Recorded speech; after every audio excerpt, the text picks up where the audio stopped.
What if Babel wasn't really about bricks and mortar? What if it was about the ancient struggle for control, the obsession of humanity to build empires where God's name is silenced and man's name is exalted? See, that's the real thing.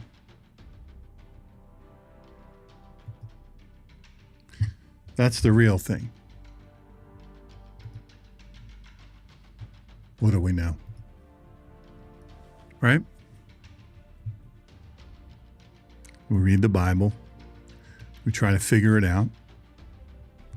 Sometimes we don't put the level into it that we really should. And sometimes we give it our very best.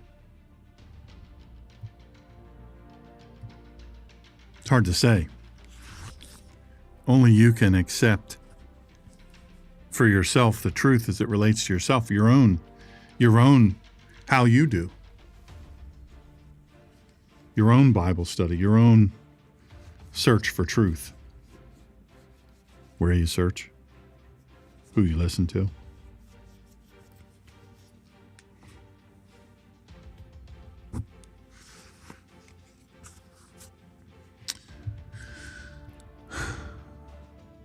What if, we've all heard the story of the Tower of Babel, right? That's where we got all our different languages.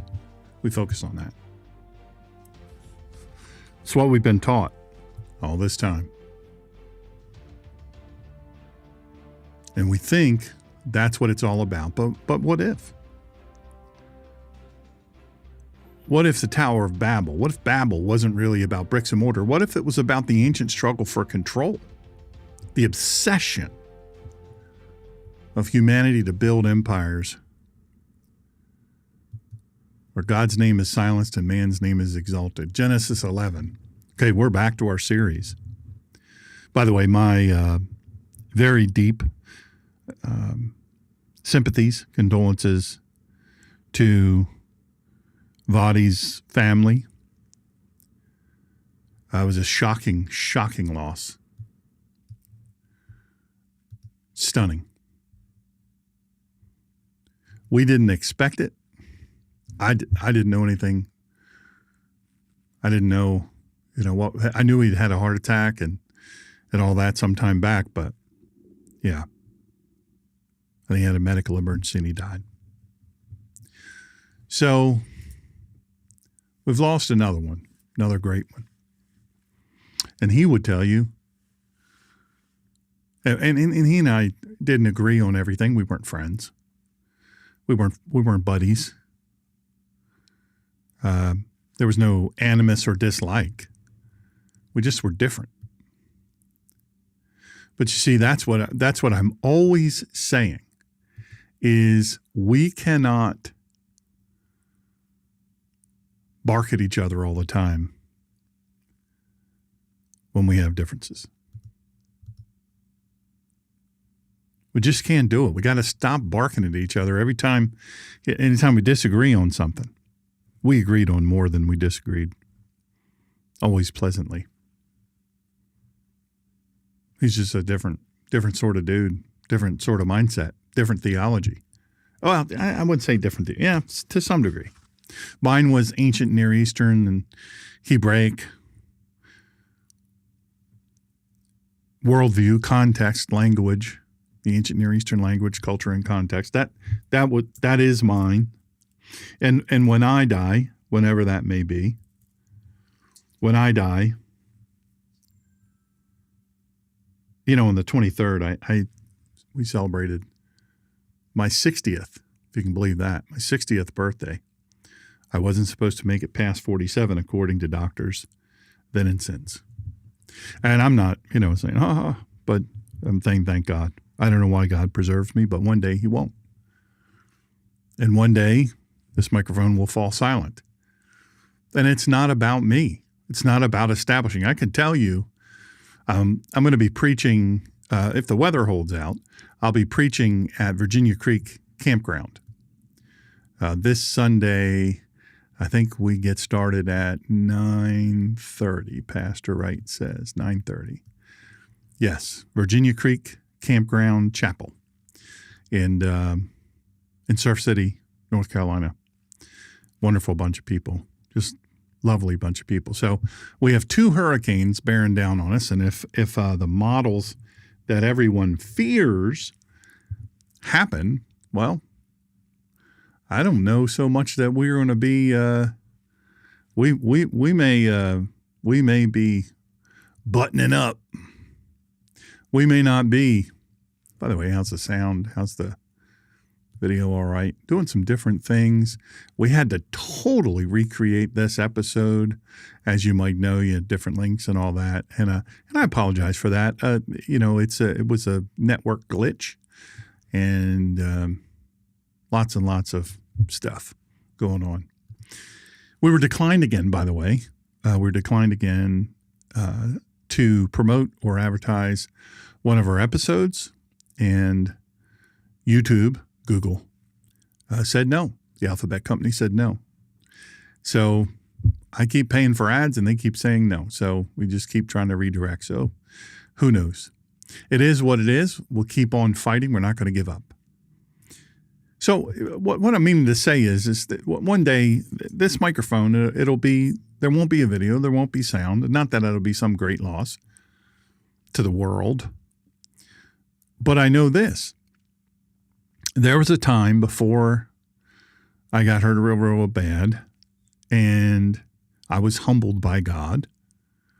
And the reason I brought that up was because I'm going to give a little bit of my testimony before the message on Sunday at the Virginia Creek Campground Chapel in Surf City, North Carolina, provided the weather, because I don't know if you live on the coast, especially right in North Carolina and South Carolina, we really get nailed. Just how they come around, we just get pummeled.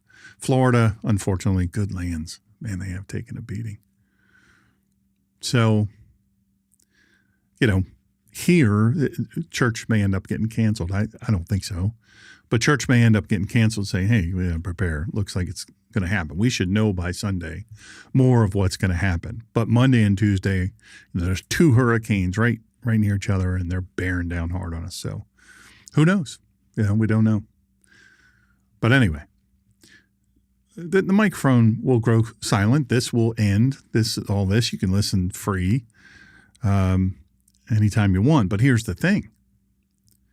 There was a time before I got hurt, before I was humbled, where, I was building a tower. It's the Tower of Babel, but it was a tower.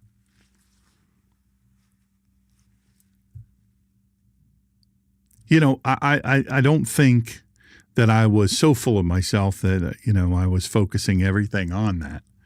But I will say this, that, speaking multiple languages fluently and having the memory that I had, the recall, to be able to articulate things quickly, to think very quickly, to multitask on several different, platforms, but then be focused. All of that was, I took it for granted. I didn't appreciate it the way that I should have. I built a tower. I didn't know it, but I did. Only by losing all of that did I come to realize, hey, you know what? We got a problem here. In Genesis 11, it's not a children's tale. It's taught as a children's tale, obviously.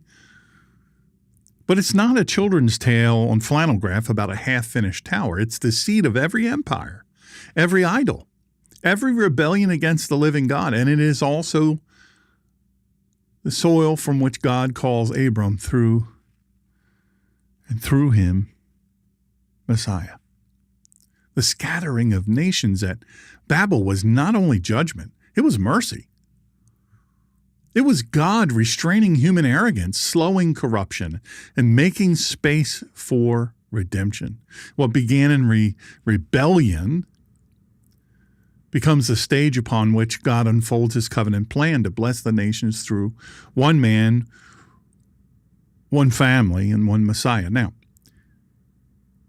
someone just asked the question, and I have another question that has been asked over and over and over, and I'm answering it. I'm going to answer it very clearly.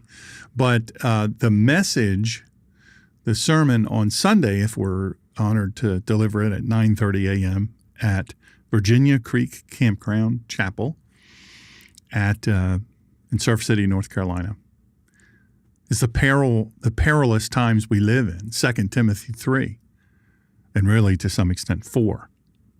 I'm going to give my testimony first, and then we're going to do that, but much shorter, much more compressed. But we'll also have it will not be televised. It'll be on their system. I don't know what their website is or any of those things, but I know they video them and they do audio, but I don't know much more about it than that. But I do know this, perilous times. You remember on Monday at 7, I said, just this Monday at 7, when I did the consequences, the consequence culture, instead of cancel culture, consequence. I said, listen, they're not going to stop. The left's not going to stop. And a lot of people had pushback. Well, you can't really broad brush the left. It's not really fair to say the left because it's not all of them. No, you're absolutely right. You're absolutely right. But here's the thing. The left, keep saying the terrible things that they're saying. And it keeps fanning the flames. Look, the nut jobs are the nut jobs. They're going to do what they're going to do.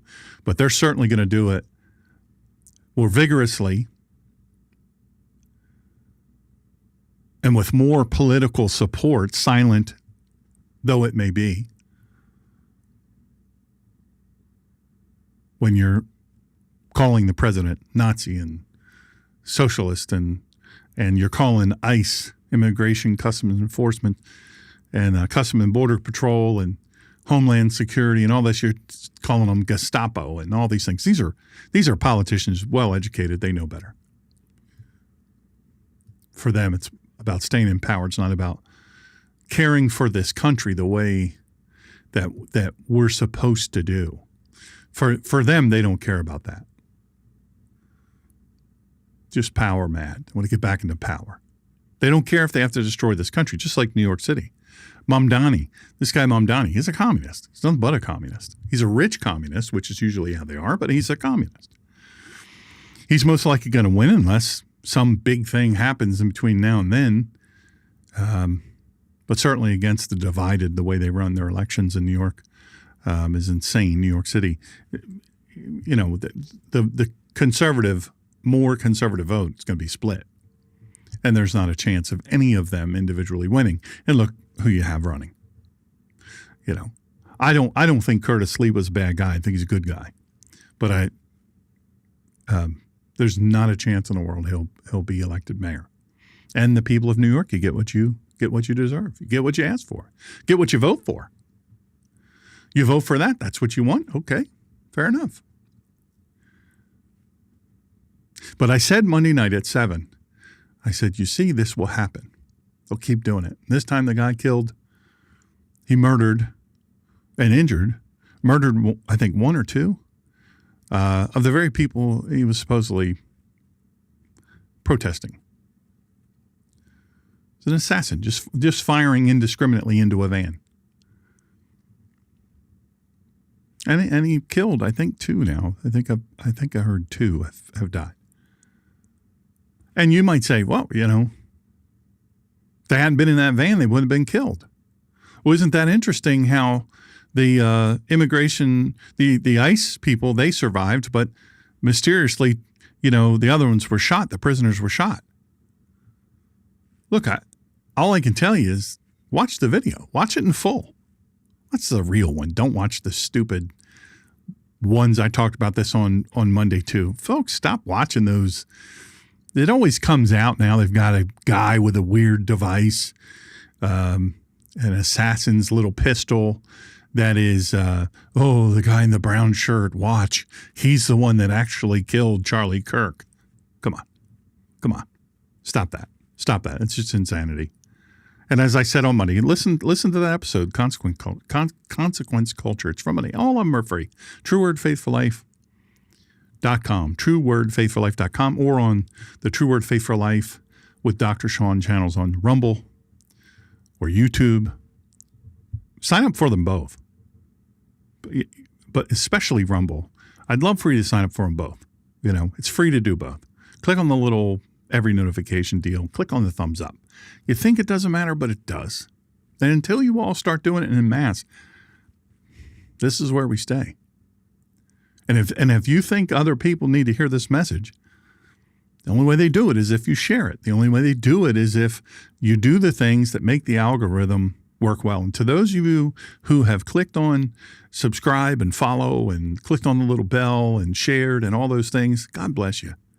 God bless you. I can't thank you enough. So tonight, we asked the question, are we still building Babels? I guess there's two questions. Are we still building Babels? Are we still making names for ourselves instead of lifting up his name? His Heavenly Father. By the way, if you don't know, this is True Word Faith for Life with Dr. Shawn. I'm a follower of the way. I'm a simple guy, follower of the way, theologian, and author. Not much more to it than that. So let's open the scriptures together. Oh, by the way, before we fire up this rocket, I invite you to visit, and it's free. You're not going to get asked for money. There's not going to be a bunch of weird pop-ups. TrueWordFaithForLife.com. TrueWordFaithForLife.com. Simple, simple, simple. TrueWordFaithForLife.com. That's where you can find my book, True Word Faith for Life. You can find bazillions of other free resources to help you walk faithfully as a disciple of Yeshua. And not for nothing, there's a study guide in there as well. Again, this Sunday at 3 p.m., I'm going to, look, if there's a big hurricane bearing down on us, we're going to have to be preparing our home and preparing to evacuate if there's evacuations. There's the water. We, as much as I love you guys, if we have to prepare, and it's going to take that, because I don't know if you know, I got this big heart monitor right here, and it's a new little addition. So, I have to pace myself real slow, and so it takes some time, and there's lots to do. But if it moves, barring all of that, this Sunday at 3 p.m. Eastern Standard Time, I'm going to be live here for the next teaching in this series. I think I ended up 26. I love doing it, by the way. This is super fun. By the way, I want to say hey to Linda and Miss Glow, old Glow. You both have withstood an awful lot over the last while, and I have to tell you, you are a great witness, and we love you. We're praying for you, folks from our old Kehala that are in the middle of really difficult times. So, and all of you, I pray every day for all of you.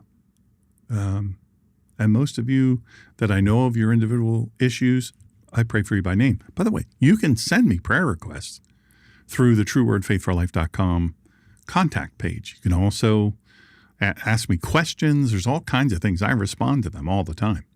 And you can do that. It's free. There's nobody that reads it but me. Nobody has access to it but me. What is it? Denise Farrow. What is what? If you tell me what you're asking about, what is it? Denise, if you tell me what you're asking about, I will be happy to tell you. And thank you, by the way, Denise, for listening on Facebook. So, and she's listening live, by the way. Denise Farrow. I love how you spell your name, by the way. That's awesome. I've never actually seen it like that, so it's really, really cool. So this Sunday at 3 p.m. Eastern Standard Time, I'm going to be the next in this series. I hope that I get to do it. But at 9:30 on Sunday, I will be teaching live at the Virginia Creek Campground Chapel in Surf City. So if you're in the area, they'd love to have you. They're the nicest people you ever met in your life. Come see us. We'd love to meet you in person. If you happen to have my book, I will sign it live right then and there. And instantly your book will be worth half as soon as I sign it. So anyway, there's that. So the ancient Near Eastern context, what did the tower mean then? I think in order for us to understand, we have to establish, in order for us to understand what the tower means now, we have to really understand what it meant then. Because until we have the ancient Near Eastern context, look, we're just guessing. We're just spitballing. And that's kind of my specialty. Somebody asked me yesterday at the, you'll notice I have a thing here. The dermatologist froze off a thing. And we were chatting, and I was chatting to this other person that I bumped into. And how did she put it? She asked me, she happened to be a listener. She said, what is ancient Near Eastern?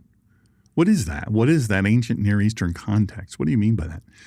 And quite simply, just so you can understand, I say it a lot. And so I want you to know.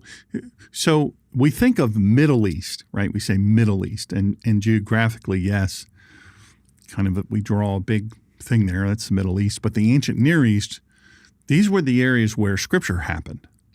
This is where the birth of the world happened. This is all of these things, these great and grand things that happened. This is, for the most part, where it happened. And there were different cultures and all of that, but there were also different languages. And so for me, the ancient Near Eastern languages, culture, and context refer to Hebrew, Aramaic, and Koine Greek, and all of the areas mentioned in Scripture. So there's that.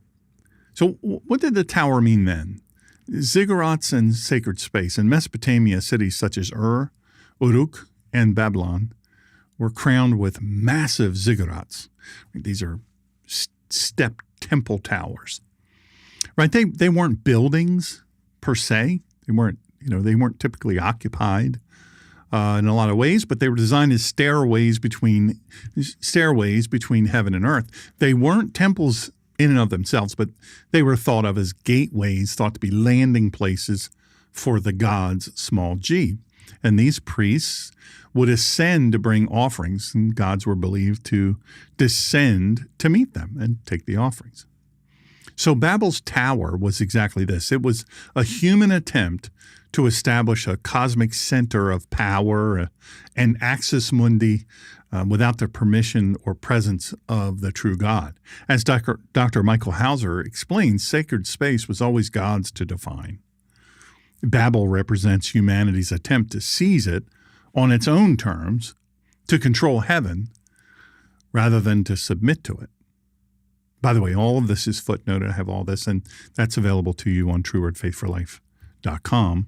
Under the blog, you'll see it there. And then usually about 20 minutes to an hour afterwards, the audio will populate under the episodes. So, and it's free also. We don't track you. We don't do a bunch of stuff. First of all, I don't know how to do it. And second of all, I wouldn't do it if I did. I can barely make this happen. So, and this is a one-man show. I don't have a staff. It's just me. By the way, thank you for your likes and your heart that you folks have done, and thank you, man. Good afternoon, the freight train, my buddy. Good to have you, man. What a good dude. So, making a name. Just so as a baseline, Babel represents humanity's attempt to seize it on its own terms. Sacred space was always God's to define, but Babel is really humanity's attempt to seize it on its own terms, to control heaven rather than submit to it. By the way, podcast puppy is sound asleep. If you hear snoring, he is literally right there, right over here. Reach about a foot and a half more, and there he is. He's out, cold. So don't feel bad. If you fall asleep while I'm preaching and teaching, you aren't the first one. So making a name. The builders of Babel declared, let us make a name for ourselves, right? That's in Genesis 11:4. Let us make a name for ourselves. And in the ancient Near East, a name, or Shem, was more than a label. It represented authority, reputation, and really it represented legacy. Kings built monuments to inscribe their names into eternity. The builders of Babel were not simply seeking identity. They were claiming divinity, right? They were saying, hey, this is what and who I am.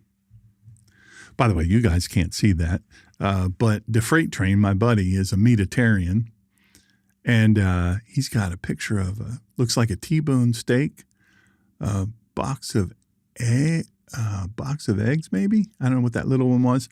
2 very large pieces of bacon, and then a cast iron frying pan with big old yolk eggs in there.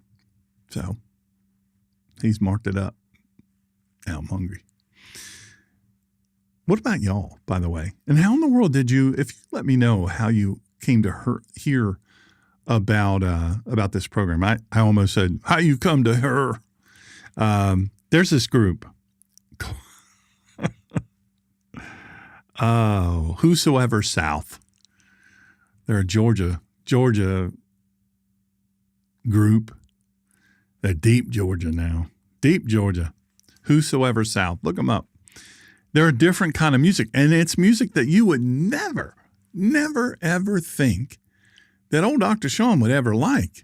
But I do.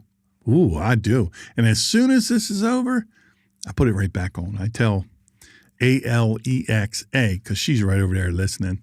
I say to her, Play, Whosoever South. And I got these little 20-year-old Bose speakers just ripping. Hey, man. An old podcast puppy, he'll wake up then. Anyway, they're awesome. You're gonna love them.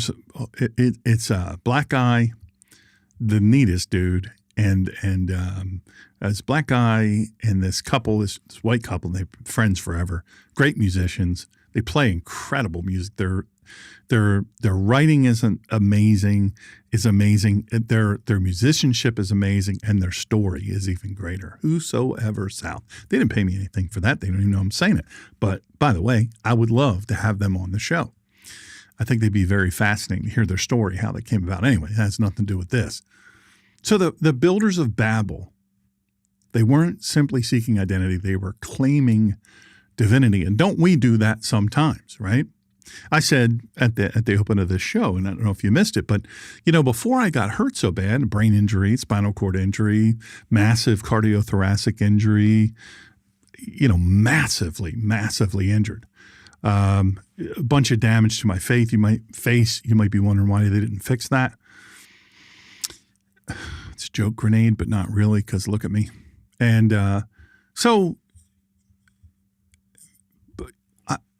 there was so much I could do, and I could do it so easily without even thinking about it, without even trying.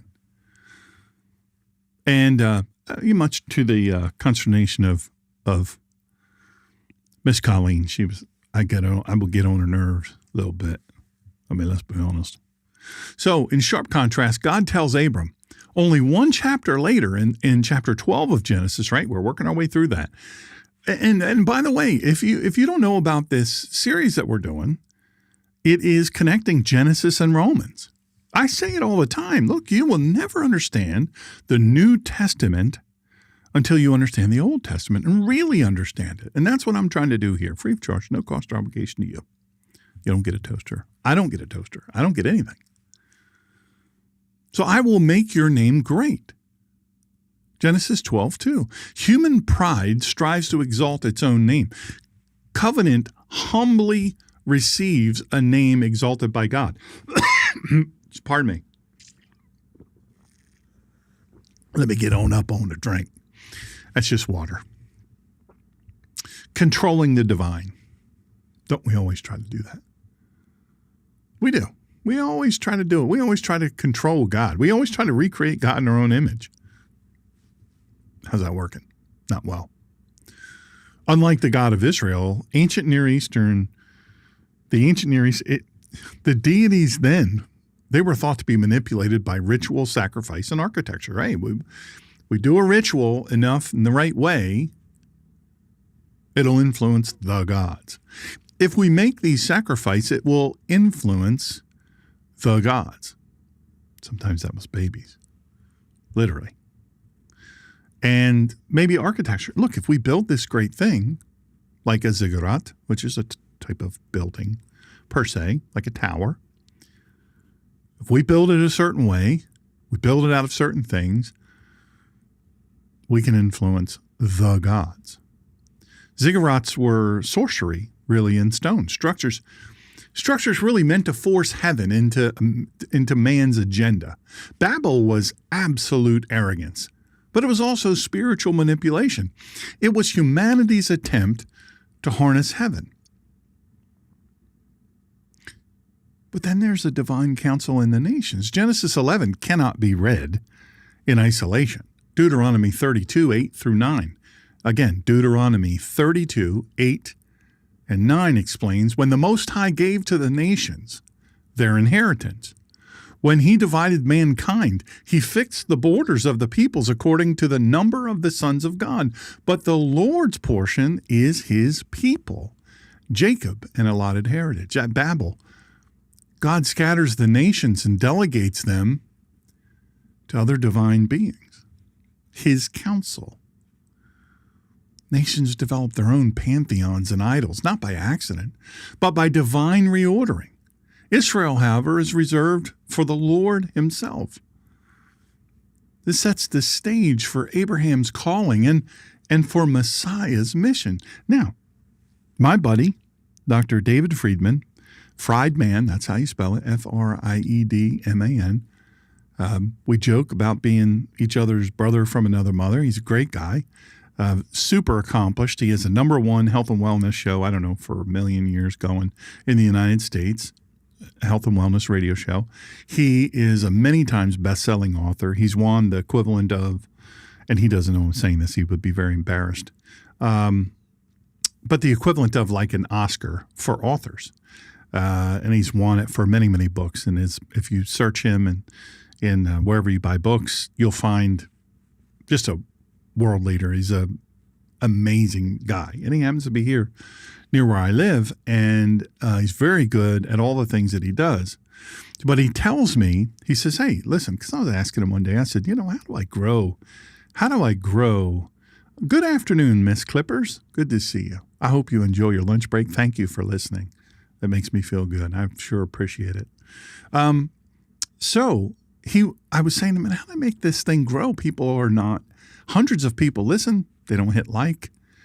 They like it because they tell me, but they don't hit like. And many of them are not subscribers. And I just don't understand it. I don't understand how do I get more people to listen? So outside the algorithm and all the things you have to do to manipulate the algorithm, he said, you've got to remember, it's what's in it for me. Everybody's favorite radio station is WIFM. What's in it for me? So what's in it for you? Modern significance. What Babel means today, pride, technology, and empire. Babel represents humanity's drive to secure greatness apart from God. Hey, I want to have greatness, but I don't want God to keep getting the credit for it. Today, we no longer stack bricks into towers, ziggurats, but we build empires of technology, digital networks, skyscrapers, and even artificial intelligence. I'm not against any of those things. I'm not against great wealth. I've said before, look, I have protected some of the world's greatest leaders. I've protected, billionaires, mega billionaires, and through executive protection team and my past life. And they've achieved so much, and there's buildings with their name on them all over the world. I think, man, oh man, that's quite an accomplishment. So I'm fascinated by it. I'm not enamored, but I'm fascinated. I'm not envious, but I'm fascinated. I'm interested. There's people who have invented things that have changed the world. Some of them are not good people. Some of them are. And some of them are people with hurts, habits, and hang-ups, just like you and me. The skyscrapers, we don't build them like we used to, right?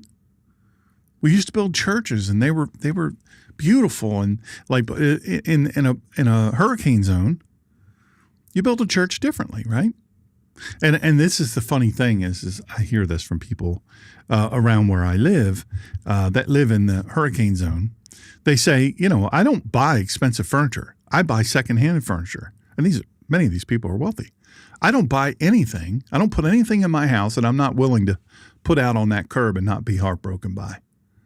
I think it's terribly fascinating. Anyway. And so the skyscrapers, the artificial intelligence, I have to tell you, it fascinates me and it terrifies me. I use it. I used it. So once my outline is created, I also use it to proofread all my stuff. I put everything in there and I go, okay, proofread, boom. And it'll show me, hey, punctuation should be here. Spelling of this, do you mean this? Or, whatever. And it helps me out there. Sometimes it's completely wrong. I don't trust it. In all cases, I always double and triple verify. Okay, that's true. But AI can be this amazing thing for medicine. It can be incredible. I think AI for a lot of things can be incredible, but it can also be just like right now, right? We're using the internet. We're redeeming the internet for good. Now, if YouTube demonetizes this video and they throttle this video, guess what happens? People don't get to see it. That's why I always encourage people, go over to our Rumble.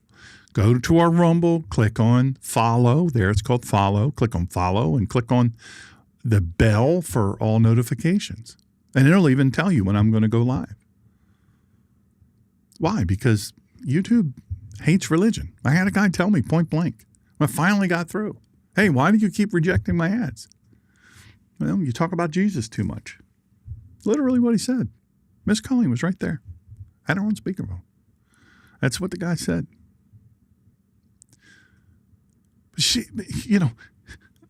All of these things, the skyscrapers, the digital networks, the advanced empires of technology and AI, all these things, each is a tower in its own way, a human attempt to reach heaven without God. Hey, I'm smart enough. I don't need God. And this is what I think was amazing about Charlie Kirk's life. By the way, they've refused to monetize and allow me to promote any of the Charlie Kirk videos. Now, you would think that YouTube would stop doing that mess since they got caught. Now, they're saying, well, the government, Biden's government, who was forcing us to, we had to do it. By the way, what are you having for lunch? Lunch break. You know what I always love? I always love a good ham sandwich with mayonnaise, maybe a piece of good cheese on there, and, some shredded lettuce, a good tomato, if you can get a good tomato. And what else do I put on there? Sometimes pickles, but plenty of ham, a decent amount of cheese. Don't go light on the mayo, but don't make it drown it. Don't drown it in the mayo. And I hate to say this, but I like good bread. But even if all I got is Wonder Bread, I'll take it. I like it. That's just a good lunch sandwich when you ready to go back to work. Anyway, so now I'm curious about what everybody's eating. None of my business. You don't have to tell me. So now what I'm about to tell you is something that for me was a huge discovery. And I went through this whole big thing, and I talk a little bit about it in my extended testimony when I'm asked to come and make a speech about my testimony. How did I get here? What was my life like? What did I do? All that stuff. One of the things that I talk about is in, I think it was 2004, Masters International University of Divinity, used to be Masters Graduate School of Divinity and School of Divinity, which I went to and graduated from. Anyway, when I went there, I encountered this guy by the name of Dr. Skip Moen. And all of my professors were amazing. The founder of Masters was amazing, founder and president at that time. He's the president emeritus now. Pray for him. He's had a massive stroke, Dr. Dennis Fry and Dr. Frazier, amazing people. And all of my professors, all of the ones, love them dearly. But the one that really twisted my brain more than anything, made it just a life-changing, a faith-changing experience was Dr. Skip Moen. And if you research him. He's a PhD, Oxford PhD. He's studied at L'Abri under Francis Schaeffer. His approach is very different. And I had never encountered that, not in my entire life. So it presented a very, very tricky change for me in my life, in my faith. It would have been very, I had a radio show, and it would have been very much easier to continue teaching and preaching as I did, because then I don't have to change. I don't have to go back and say, hey, wait a second, I've been teaching this because this is what I was taught. But now there's this other thing and this other ideology that I really have to share with you. And really it breaks down to the Hebraic worldview, ancient Near Eastern languages, culture, and context understanding. So the report is pinto beans with Cajun sausage and ham over rice. I bet there's a good little gravy to it too. Yum. That sounds good. Not gonna lie. Sounds good. All right. Now I want some of that. Anyway, so scattering is mercy. This was something that never occurred to me until I encountered that teaching. The scattering of nations wasn't merely wrath. It wasn't merely God's wrath. In many respects, it was protection. I understand. It's just hard to picture, right? It was protection. A united world in rebellion would have birthed tyranny centuries earlier. So the scattering slowed the spread of evil. Even now, when nations centralize power apart from God, the spirit of Babel rises again. We see the evil. And look, I operated out of Russia, and I can tell you that the Russian people, by and large, don't want their government. They can't say anything because they get unalived. They get put in the gulag. Yes, they still exist. Or they get unalived. Or they get tortured. Their family disappears. The family loses their home, their jobs, everything. But the people of Russia are lovely people. Same as the people of China. Amazing, lovely people. Really lovely people. And I'll tell you where else it will shock you to hear this. Iran, the Persian people, their government is horrific. They're murderers. They're religious nut jobs. The last caliphate, if you will. They want to bring it about. They want to destroy the world. Why do they want nuclear power? Because they want to blow the world up. First, they're going to blow up Israel, and then they're going to blow us up in the United States of America. Now, you can debate it all you want. I'm telling you, that's 100% true blue fact. That's reality. And all of those nations, China and Russia and Iran and Hamas and PLO and all of the others. There's a bunch that are all kind of working together.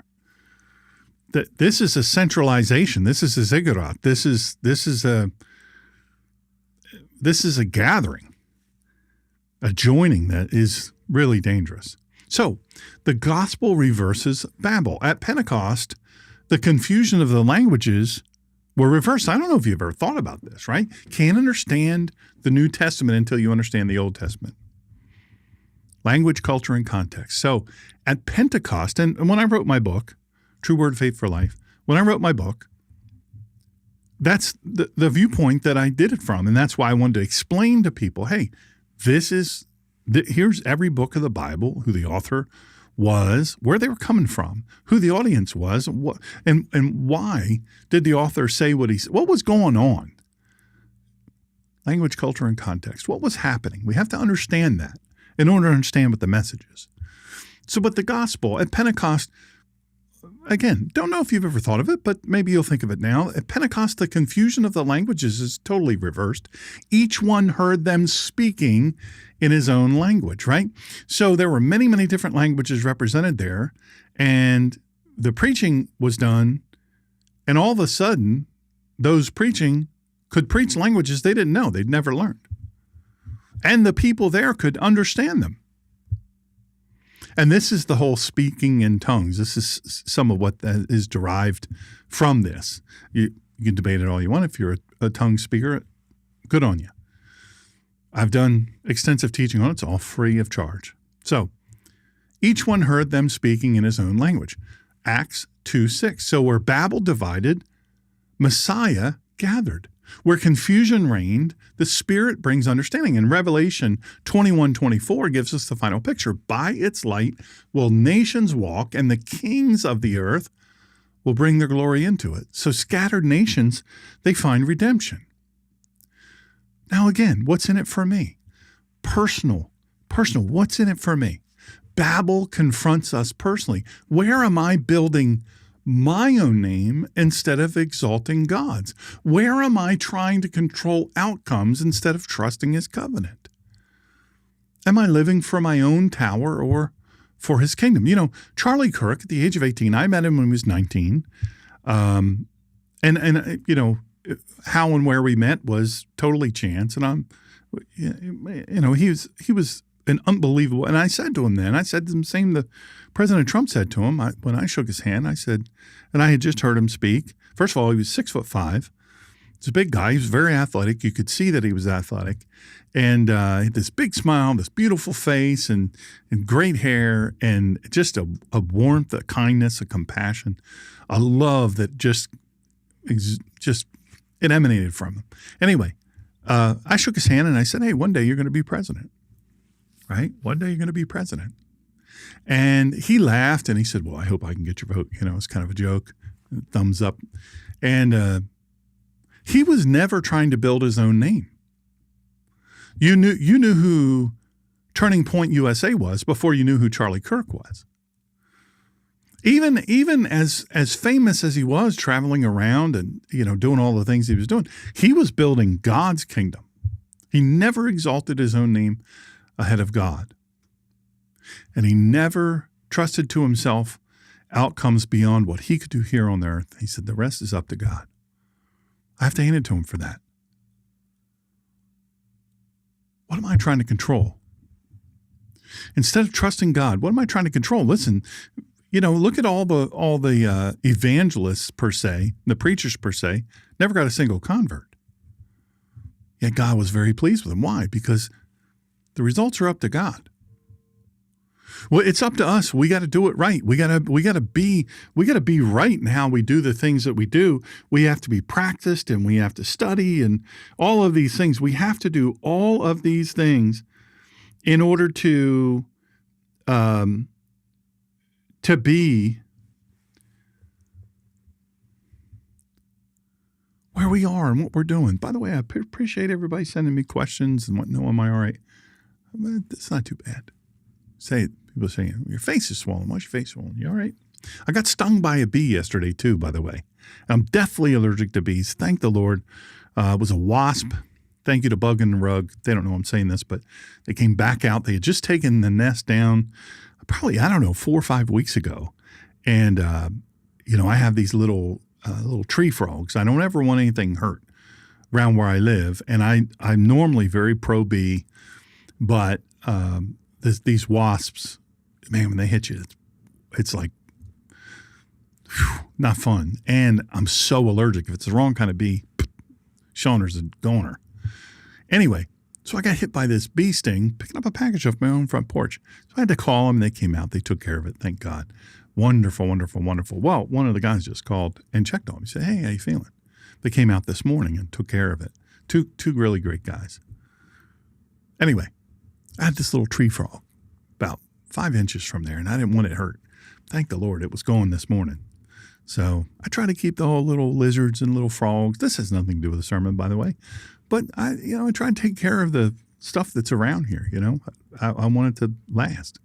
And I want bees to be well. We need honey, we need pollination, or we'll die as a people. I get it, but I cannot get stung. Boy, I get stung. My dad was so deathly allergic, he had to be rushed to the hospital many times.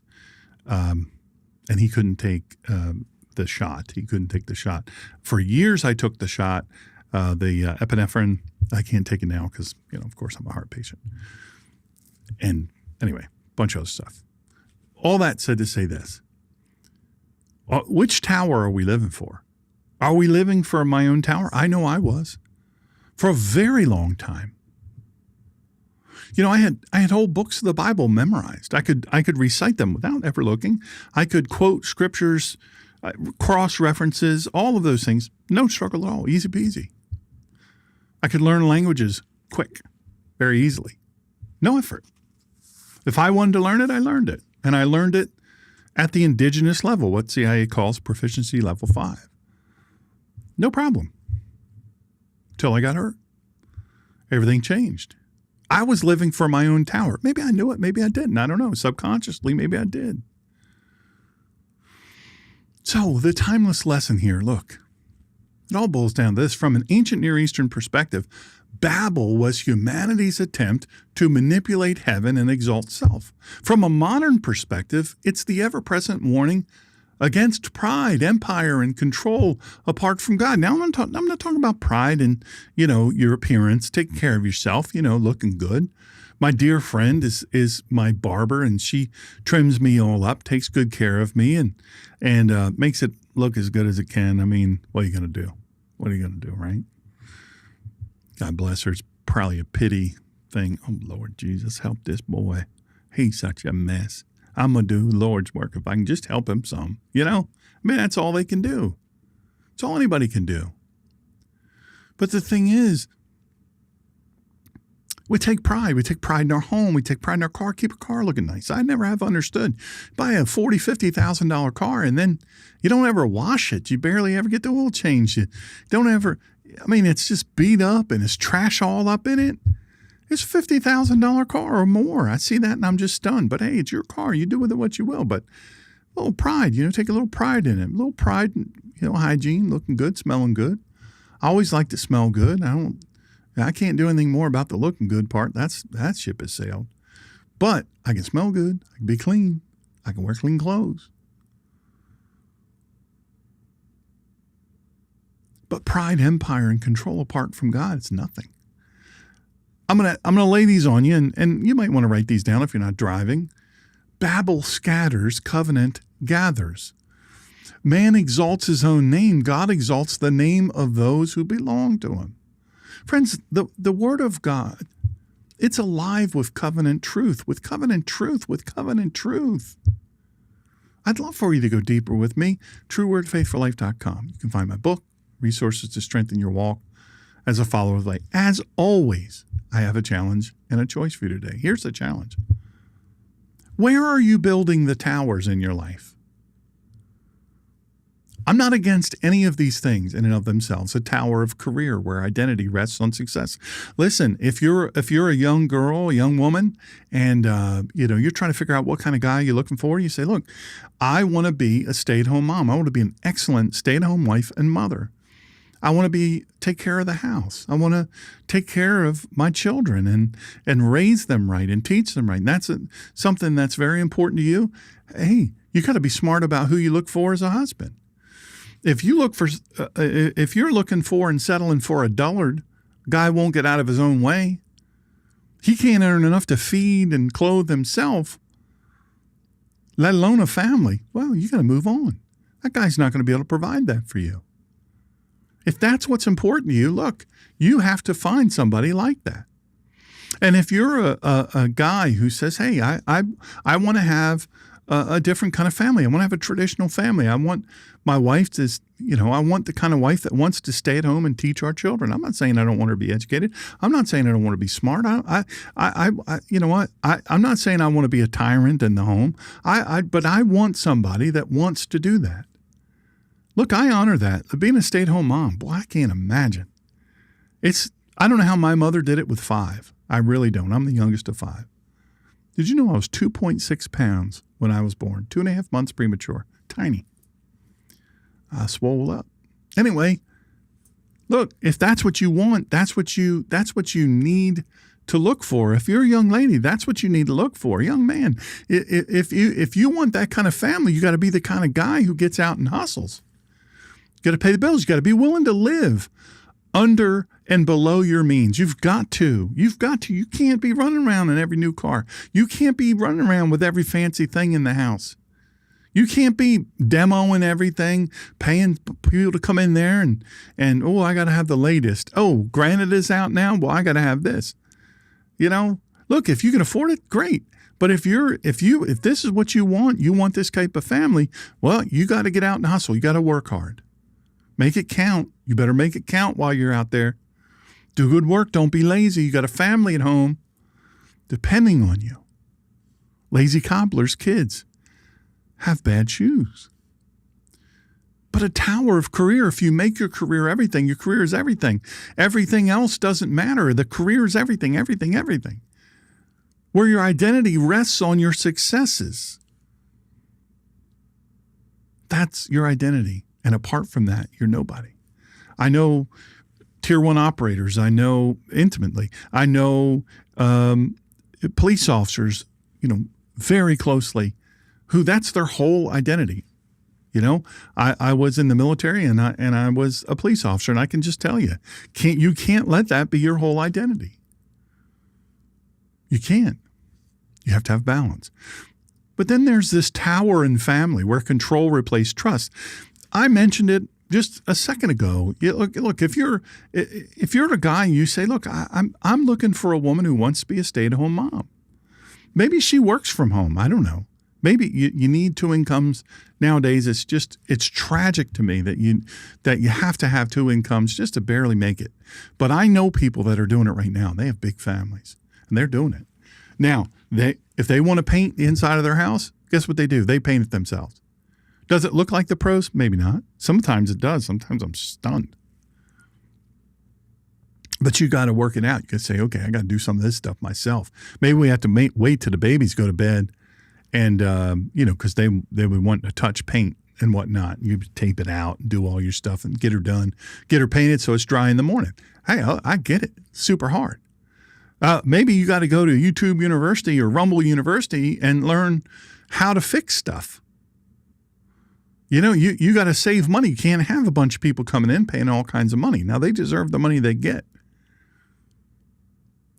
But, maybe you don't get so many dogs if you can't pay for the dogs or the cats. You got to be thoughtful about that. Hey, man, just like another child, they eat. They have medical conditions, things that come up. It's a cost. You got to realize that. But here's the thing. And I'm going to say this as delicately but truthfully as I can. You can't be a tyrant in your family. You have to be a leader, but you can't be a tyrant. You have to be a team with your wife. You have to be an unshakable team. That's just the facts. I mean, you will not succeed. You will not represent what we're called to represent if you're not. If you're constantly at odds with your spouse, listen, if you're dating and you're constantly at odds with the person you're dating, and you're fussing at each other all the time, you're disagreeing all the time, my friends, you're with the wrong person. Doesn't mean you're going to be with somebody that agrees with everything you say. But control can't replace trust. You've got to be with somebody that you're in agreement. And maybe, and this is usually the case. Usually the spouse is 1,000 times smarter than the dude. The wife is smarter than the dude. And sometimes we just got to listen a little bit and go, okay, that makes a lot of sense. Why didn't I think of that? Trust. Stop thinking you know everything. You don't need to know everything. Seek wise counsel. Have friends that are smart. Elevate your friendship relationships. There's got to be a leader. And you can co-lead this thing. But there's got to be a leader. There's got to be an accountable person that says, okay, this falls to me. Remember, I talked about that tower of career. Listen, sometimes, man, you got to make the sacrifices. And if you're the spouse at home, you've got to make it so that person can make those sacrifices and work those long hours to make the money to be able to pay. Now, I'm not talking about making the money to be able to pay for boats and for club memberships and all those things and 1 million trips a year. I'm talking about being able to cover the costs of living and raising children with a stay-at-home life. That's what I'm talking about. This is not politically correct stuff. But I understand if you tune out and you go, hey, I can't listen to this guy. But guys, you can't be a tyrant. You can't be in the home being a tyrant. It isn't about control. Then there's this tower of religion. I know it's a shocker. The tower of religion where rituals manipulate rather than submit to God. We seek to manipulate God with all of our ritualistic things. And we say, well, And let me tether that really quick with, that guy I was telling you about, stayed home. He wants a stay-at-home wife. His wife wants to be a stay-at-home wife and mother. They got together and they agreed on their faith, and they agreed on and what they wanted for their future. And yes, this is what I want. And I'm not saying there's anything wrong with it. If she says, hey, look, I'm studying to be a lawyer, and I want to be a mom one day, but here's the thing, I'm going to be a lawyer for a while. Right? I'm going to practice law. I want to be a veterinarian. I want to be a doctor. I want to be a this. I want to be a that, And maybe she's not an incredible mom. Maybe she doesn't have incredible patience. Remember, the mom thing maybe is not in her. Maybe the dad. He's just a great dad. I'm thinking of somebody right now. He is an amazing dad. And the mom will tell you, hey, man, I go to work, I come home, I do my kids' things, and I try to participate and contribute. But the fact of the matter is that dude right there, that dude is who really raised our children. And he did a great job. And he worked, and he did all those things. My point is this, this whole big push for I have no identity outside of my career and my job. Man, oh man. Raising babies, oh my lands, folks. And I think if you can have a stay-at-home job or a remote, job, you work remotely, and you still raise your children and give what's right to your employer, and you raise your children well, and you work as a team, and you spell each other. I love watching my daughter and my son-in-law work together. They tag team. Tap in, tap out, and they have the two, and it's a constant, whoa, man, is it moving. I can't imagine my mom. I don't know how she did it. I really don't. It's amazing to me. But then there's this Tower of Religion where maybe, you're trying to serve, you're always serving, you're always there at the church, and that you're at work, 40 to 60 hours a week, and then you go straight from your job and you go to the church and you clean the bathrooms because nobody wants dirty bathrooms. They won't come back. In there cleaning the nursery and the children's classrooms because, if it smells bad and it looks bad and there's a bunch of spiders running around, they're not going to come back. The visitors aren't coming back, nor should they. But you're the only one that volunteers, so you're killing yourself. Listen, that's a tower of religion. I'm sorry to tell you, it's a tower of religion. It has to be balanced. Pastors, you have to be leaders. And getting up there on Sunday and saying, hey, folks, it's the same 4 people that keep volunteering. If we're going to do this thing, we got to have more people volunteer and come through. It's not fair to these people. Anyway, here's the choice. Will you live scattered in pride or gathered in covenant? That's the choice. Will you live scattered in pride or gathered in covenant? Will your life proclaim your name, or will it proclaim his? Now, I have to go to the cancer center, the Zimmer Cancer Center. They're wonderful people. And I had an appointment there with my hematologist there. And I remember looking up the Zimmer. Okay. I like to figure out, okay, who's the family behind this? And I looked, and there, sure enough, there it is. And they talk all about the family. And I looked up on my little device, learned all about them. Man, what a sacrifice. They gave so much money. No wonder it's called the Zimmer Cancer Center, right over at Novant in Wilmington, North Carolina.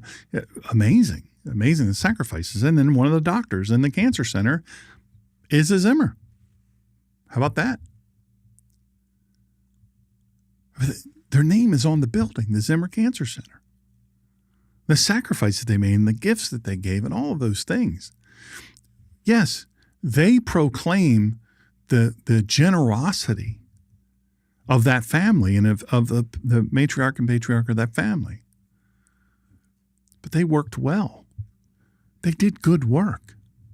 They did good things. And now it's blessing many, many people. But that's not what I'm talking about. I'm talking about if I don't achieve this, I'm going to be nobody. If I don't do this or that, I'm going to be nobody. I'm not worth anything if I don't do it. Listen, I want to say this. Maybe you're listening to this and you don't understand. You're like, just don't get it. I'm curious about faith. There's parts of it I don't get. I don't fully understand. But I know this. I do believe that God created the heavens and the earth, and we were perfect, and then all of a sudden we're not anymore. And I just talked about in the garden, the truth about the Garden of Eden, and at the beginning of this, I talked about Adam and Eve. Her name wasn't Eve, but whatever. Listen to that; it's free. It's a few weeks ago. But I talked about, all of the things I believe in this, and I believe that God sent his son, to account for my sins, to be a sacrifice for my sins. And just as prophecy had said, he came, he lived 33 perfect years, and then he was murdered. But he didn't stay in the grave. He rose again. I believe that. If you believe that, we can work on all the other stuff. I can teach you all the other stuff, and I will. But if you say, look, I believe in Jesus, I believe in Yeshua. If you're tired of running and you're ready to put your trust and your faith and turn your life over to Yeshua HaMashiach, Jesus the Messiah, right now, pray with me. You don't have to close your eyes. I'll explain what that's all about. Pray with me from your heart. Believe this and pray. Father in heaven, I come to you with humility and faith. I admit that I have sinned and I have hurts, habits, and hang-ups, and I've fallen short of your glory, just as your word says in Romans 3:23. I turn from my sins and I return to you. I believe that Jesus the Messiah is the promised Savior, the Son of the living God. I believe he died for my sins, was buried, and rose again on the third day, just as the scriptures say in Isaiah 53, Psalm 22, and 1 Corinthians 15, 3 and 4. Let me say this. This prayer is under the blog, truewordfaithfullife.com. Don't freak out. Don't panic. And I can help you. If you reach out to me, I'll pray it with you. I can't tell you how many times I've done it. I'd be happy to do it with you. Your word promises in Joel 2:32 and Romans 10:13 that everyone who calls on the name of the Lord will be saved. Everyone, including me. Look, if he'll save me, he save you. He'll save you. If he'll save somebody like me, trust me. And then you pray, today I call on your name. Forgive me. Cleanse me, make me new. Fill me with your Holy Spirit. And from this day forward, I will follow Jesus as my Lord, my Redeemer, and my King. Thank you for saving me, for making me part of your family, and for giving me eternal life. In the name of Jesus, the Messiah, the King of Kings, I pray. Amen. And then look, if you prayed that prayer with me just now, you have made the most important decision of your lifetime. I want to welcome you to the family of God. This is the most important decision you'll ever make in your life, and you don't have to walk this road alone. I've helped so many take their first steps as followers of Jesus, and I would be honored, literally, to walk with you as well. So if you reach out to me through truewordfaithfullife.com, truewordfaithfullife.com under contact, we got a little microphone down in the lower right. That's 2 minutes. You got 2 minutes. They're your 2 minutes. Make them count. Nobody hears that message but me. But if you go under contact, you can type it out.